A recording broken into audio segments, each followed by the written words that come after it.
se présentant pour la première fois. C'est un baptême du feu. C'était au tour d'Éric Zemmour de s'y coller ce matin.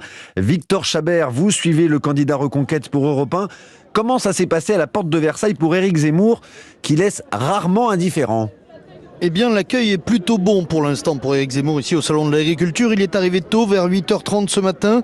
Il y a une grosse délégation qui l'accompagne, une cohue d'une 50aine de personnes.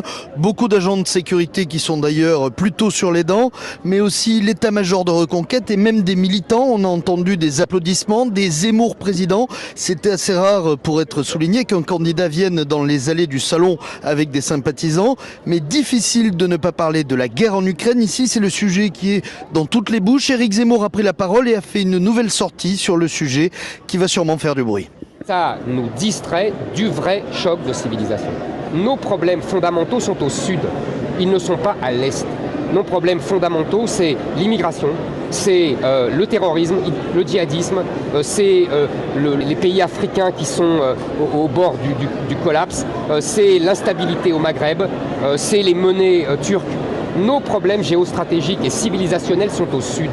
Il ne faut pas nous laisser disperser.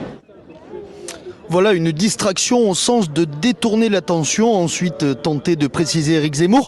Il est celui qui pâtit le plus dans les sondages de ce conflit ukrainien. Après ses propos passés sur Vladimir Poutine, sa position sur les réfugiés qu'il refuse d'accueillir. Avec ces mots, il persiste et signe sa position qui prend le contre-pied de tous les autres candidats. Il poursuit sa déambulation actuellement. Merci Victor Chabert à la porte de Versailles à Paris pour Europe 1.